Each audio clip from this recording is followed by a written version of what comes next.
So I was like, I gotta grab my baby pictures, you know? I mean, the things that you think of, I hadn't thought of that in a while, but you know you gotta do things, but you still, the human side of you comes out. On September 11th, 2001, that San Antonio woman, a retired military officer, was inside the Pentagon on the phone with her husband. They were talking about the smoke pouring out of the Twin Towers when the call dropped and the defense building went dark. Good evening, I'm Deborah Knapp. And I'm Aaron Wright. The two reconnected hours later as the western side of the Pentagon burned. Tonight, she says Americans should talk about that day in a different way. Eyewitness News reporter Matt Houston explains how.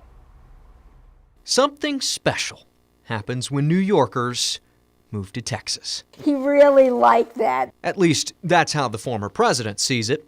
And Ginger Blaziko would know, because George Bush put it in the note he left on the back of their picture. He came over to the building. That was September 17th, her sixth straight day at the office. Every day.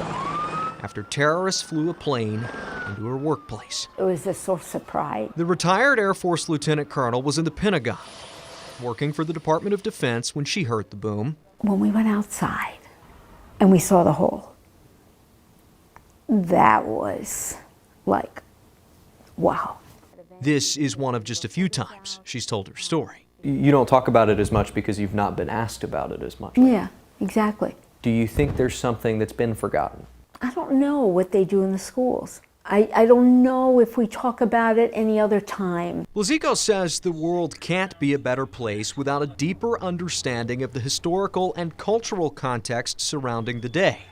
She hopes 9/11 becomes a classroom staple, not just an annual discussion. Is there something different about year 20? It's a big milestone. I mean, it's 2 decades of children now, of families that have been impacted by this.